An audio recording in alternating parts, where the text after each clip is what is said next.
D. It's out. We good. Already healed a little bit. Right. Melo should know. He's a doctor. The Lakers and the Rockets.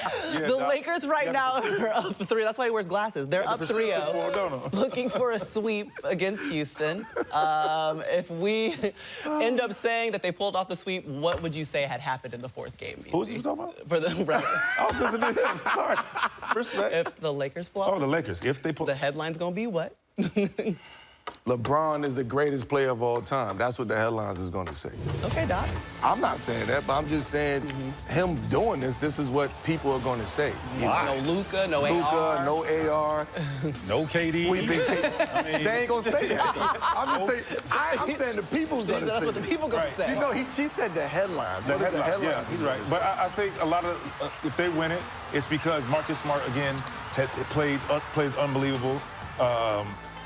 Luke Kennard shoots 25 to 29 points, has his way. Bro, and then LeBron does what he does. Get ready for the headlines.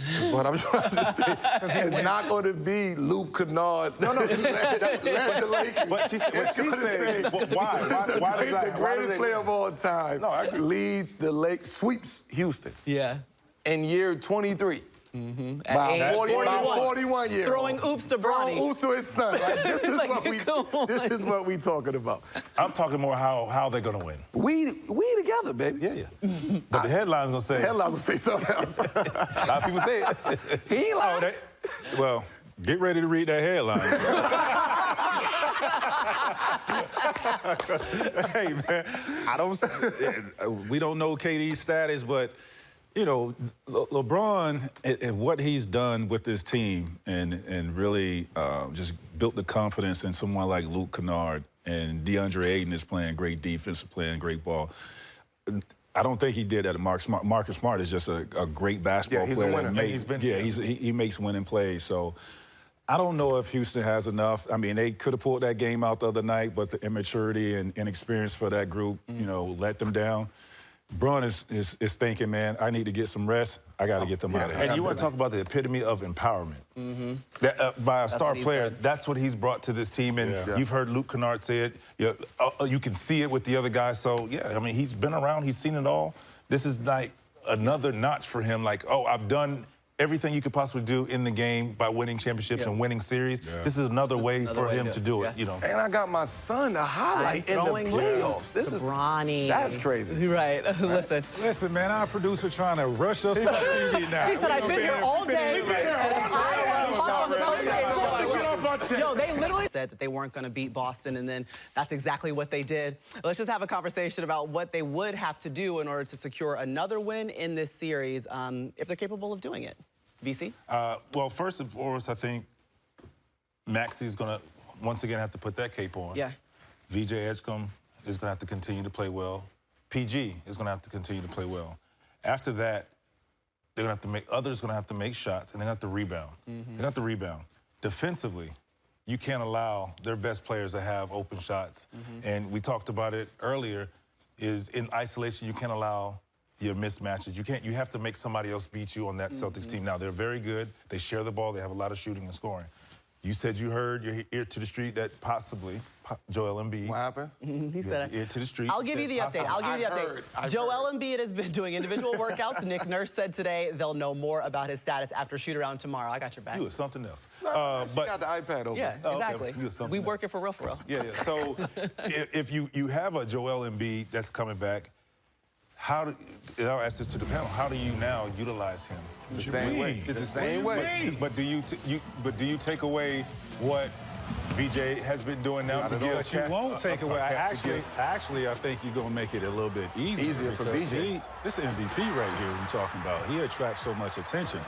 And I think for them, it's establishing him inside, get that presence inside, right, early, and see how he is, and then step out. Because if you get him established early, going early in the first half, on that block, man. On the block. Because sometimes he tends to float out there on the block. That's why I asked the question. We need him on the block because I think drawing that attention and making the right play out of which he struggles sometimes. But beating up, Kate Nemus. and Vucevic, like getting those guys, wearing those guys down, especially Vucevic, because he is a big part of what they do. He shoots threes too. He stretches the floor for those guys. So getting him in foul trouble or wearing him down, and then once he gets going, he can step out, and that's going to open up everything for those guys to drive. It's interesting if Joel comes back. Yeah. Joel does so much though. We always say we want him on the block. He's good at the elbow. He's good at any elbow, any block, and if you back up, he's gonna shoot the three, right? And but also what he does when you give him the ball, the gravity that Joel demands is unbelievable out there. So you gotta guard him. So now PG is open on the backside. Maxey is spaced. VJ can just roam and cut to the basket and slash. Now Joel got a one-on-one situation whenever he wants it. He's not going. If you play Joel Embiid one-on-one with what they have, he's going to eat you alive. Yeah. You can't play him one-on-one. So if he's cooking. Not gonna change.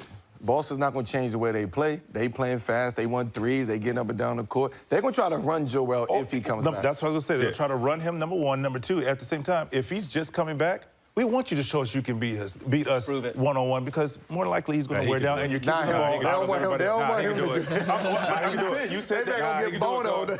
He can do it. Let Bono beat them. I agree with that. But that's what we're talking about, how Boston plays their defense. Yeah. They want to stay home on the shooters, not allowed to give up three-point shooters, so you have to give up something. Yeah. If you're going to get 40, go get 40. That's Boston. Yeah. Show me. Yeah, I agree. Are you going to wear down? Then they'll make an adjustment. And we would see exactly how many minutes he would actually be able to play. Remember, he's 2 weeks removed from an appendectomy, so that's what I know Joel Embiid is dealing with right now. Meanwhile, they sold that up, though. Inside the studio for NBA Showtime, Maria Taylor, the Hall of Famers, Tracy McGrady, Vince Carter, Carmelo Anthony here with you.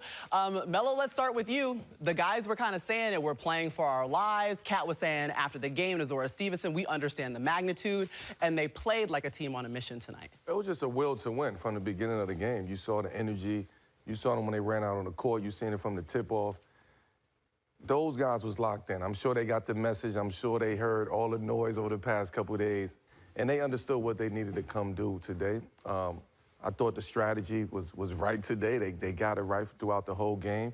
And Kat, we talk about Kat, about what we always want to see from Kat, but from him today to lead the team by his passing, by his aggressiveness, and then took advantage of the defense when he could. He just played a complete game today. So I would say this was a complete win, a total win, team win, but Kat really led us tonight. Yeah, the first time he's got a triple-double in a playoff game, so huge for Kat, certainly in this one, VC. But he was dominant from the beginning. He was aggressive in his playmaking, we'll certainly say. Particularly when Brunson goes out, we were sitting there saying, this is Kat's time to shine and do his thing, and he did just that. He dominated. He was aggressive on the glass, but when he's attacking downhill, or when you give him the ball in the post, he makes things happen. Either he's going to score, draw a foul, or more times than not, make the right play, and he did that tonight. Yeah, that's why I was saying he needs to be heavily involved in the offense because he could do so many things. I mean, the guy's heavily, he's really skilled. But I think overall as a team, I think in that locker room before pregame or in pregame, I think they said, let's be physical, right? Let's put the onus on the referees to see how they dictate and call this game. And they got the benefit of the whistle today because they were extremely physical. Some calls really went their way, and they got away with it today. So hopefully, you know, they could bring that same type of energy and effort. Bottle it up. For sure, and the next game and see if they get it. Take it on to MSG, which is where the next game will most certainly be played. You kind of saw it in the graphic there, but Kat just the fourth Knick to actually have a triple-double in a playoff game. Let's get to talking about all of his teammates, too, though. Jalen Brunson, it seems like it was up and down, maybe inconsistent is what we saw throughout this series. Just looked a little bit different here tonight. He just looked like he's trying to figure it out. He's trying to find his spots. I think Atlanta's throwing a lot at him. I think those first two games and game 2, game 3 really took a lot out of JB as far as mentally, as far as how to approach the game, what to approach during the game. But I just wanted him to today just relax. Like today wasn't your night as far as leading the team to a victory. Just be a part of the team tonight. Just play a different role tonight and let the other guys do that. I think Josh Hart came out. He was on 10 today from the beginning of the game, which allowed the Knicks to have those runs and create that momentum during the game. But my one concern with Brunson is the turnovers. I think that's the thing. They got away with it this time, but he has 6 turnovers. And I think he had 5 or 6 last game, and that could come back to bite you. He's one of those clutch players. He's a clutch player. We understand that, but just protecting the basketball for the good of the teams. All right, well, Melo talked about Josh Hart. Actually, he's joining us now here on NBA Showtime. A friend of the show, Josh, it's good to have you on again. I know, big smile, still sitting on the court. Well, I got these ice packs on my knees, man. The recovery starts right now. I know, that's right. Talk to us, Josh, about what... Come on, cameraman. What you doing? We got Don't put my dogs out there. Don't put my dogs out there. We only saw your knees, I promise. We only saw your knees. Talk to me about what you guys were talking about going into this game, knowing that you needed to even up this series before you headed back to MSG. Yeah, it was just we had to have a better sense of urgency. I think that was the biggest thing. Obviously, that's a good team over there, but we knew if we brought a sense of urgency, a sense of physicality from the jump and not, easing into the game, we'll be in a good position. Josh, T-Mac here. With Atlanta winning one on your home court, taking that home court away, but you guys getting it back tonight, what do you guys do going back home to really knock that confidence out of them, having them coming in, believing they can win another game? Yeah, I mean, we have to do exactly what we did today at a higher level. Obviously, they're going to come in. As you guys know, whenever you lose, that sense of urgency is heightened. That attention to detail is heightened, and we got to be ready for that. And, it's going to be a battle Game 5, and we have to bring it and be ready. Josh, you said, this is VC, by the way, you said in one of your interviews about taking the challenge on Jalen Johnson and doing all the film and studying. It seems like you've done that. By you taking him away, what was most important for you to take away from Jalen Johnson to be effective for your team? Just trying to be physical with him. Obviously, he's a good player. So I wanted to try to take him out of the game, as best as I could. And then times when he was out, I wanted CJ, and I wanted to bring that toughness and that physicality from the jump. That's my job. That's my role, is to defend at a high level, have that competitive nature, and inspire my guys. So that's what I'm just trying to do. Josh, X's and O's in the postseason are usually what we pay attention to details to. Was tonight about X's and O's, or was tonight about just going out there having the will to win, being physical with the Atlanta Hawks? Yeah, it was just a will to win. As you know, X and O sometimes in the playoffs, you know each other so well. And those X and O's, come and go. But that intensity, that competitive nature, the physicality is heightened in the playoffs, and that's something that we have to do, from the jump. And we can't be satisfied with this. We got to keep building off it and having that sense of urgency. All right, Josh, last time we had you on, you were talking about, you're the old guy, and so you got the ice on your knees now. Okay, what is the rehab the rest of the day looking like? Are you the last one on the bus like Melo used to be, or what happens next? He better have some board on when he get home. Right? Hey, man, I haven't drank any wine in a little while, man. I need that recovery, so I ain't gonna drink no wine, man. I'm gonna get home. I'm a sauna, ice, red light. I got all that stuff at the house. Sleep, recover, nutrition, man, that's all it is. So I got to make sure I'm ready to bring that physicality from the jump in Game 5 and sustain it. I was a little smoked after that first half, so I got to make sure I sustain it. He said, I can't even lie. I can't even lie to you there. All right, appreciate it. That's Josh Hart, the heart of the Garden. That's what you'll see him playing next. Back home, baby, back home. Appreciate it. Tied yes, sir. it all up in the series, 2-2. Josh Hart, he had 10 points, like you said, very physical, brought the defensive intensity that the Knicks needed. But let's get back to what we saw from Cat, Melo, and we talked about the triple-double, but really all night long looking to make plays in every way that he could. Well, I also thought that, tonight they did a great job with putting Cat kind of in that joker position, right? In that delayed spot right there at the top of the key, because passing don't get enough credit. He's able to see the whole floor. He know he got a mismatch right now, but they running a flex offense right now. The Knicks ran a flex offense, pin downs, cross screens, and Cat is able to see that tonight. He made some great passes. Obviously had a triple-double today, but just his total game. The passes opened up everything for him. As you can see, he stepped right into this three. The game just came to him. I don't want to say easy, but it was lots of fluidity today with Cat's game, where he didn't have to think too much. He didn't have to make plays or force plays. He just let the game come to him. He made the right plays. When somebody was open, he gave it to him. When it was his time to shoot, he shot. And then it was his time to go get a basket and get going. He did that as well. So this was a complete game for Cat tonight. The Knicks also forcing 21 turnovers. Just wanted to get that in, and they scored 19 points off of those Hawks miscues. That helped certainly on the defensive end for them. VC, you had something? No, there's their points in the paint. By him getting into the paint, by him making plays, playing through him, like you said, it opens up everything for him. They were able to get the three-point shot working, but then he's being patient. When he wanted to take the ball off, take his guy off the dribble, he did that, draw fouls, get buckets. So that is a formula that I think they're going to need to take in the Game 5. Yeah, all right. Well, after back-to-back wins for Atlanta, one in MSG and one in Atlanta, they drop this game to the Knicks. Quinn Snyder, head coach of the Hawks, stepping up to the podium to address the media.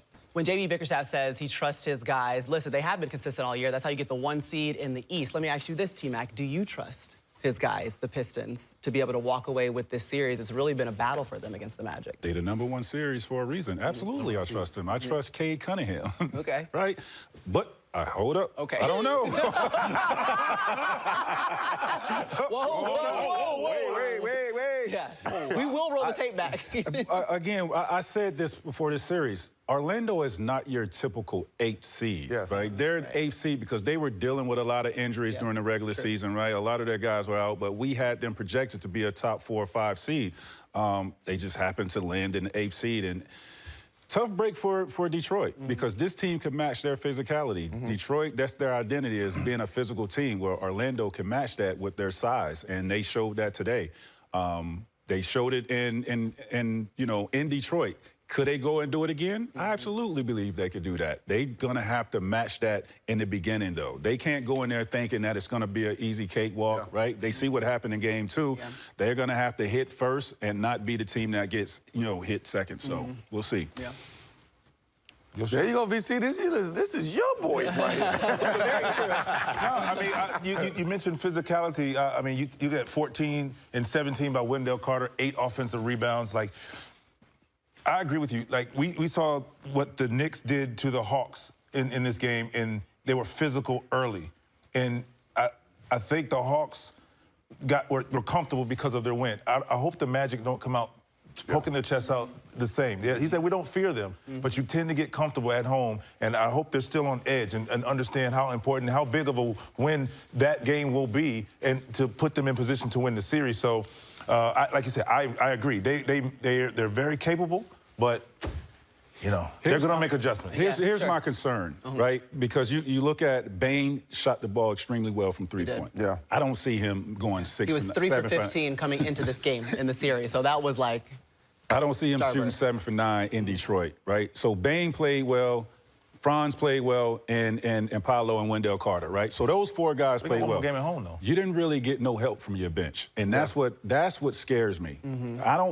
They're gonna have to get on the road. They're gonna have to get a lift from that bench, and it's gonna have to come from Anthony Black, right? Tristan De Silva. Yeah, it's gonna have to come from one of those guys, and can they do it is the question. Yeah. I think, too, our eyes, Melo, have been a little bit on Jalen Duren and what he's been. He's had career high, averaging 19 points per game coming into today's game. I mean, he was only averaging 9 points. It just seems like he's not getting to his spots or the opportunities that we're used to seeing him get, at least offensively. Well, this is the playoffs, and attention to details matter. And no team is going to let you beat them with what you're known for. You're known for your 1-2 punch with your pick and roll with Cade and Duren.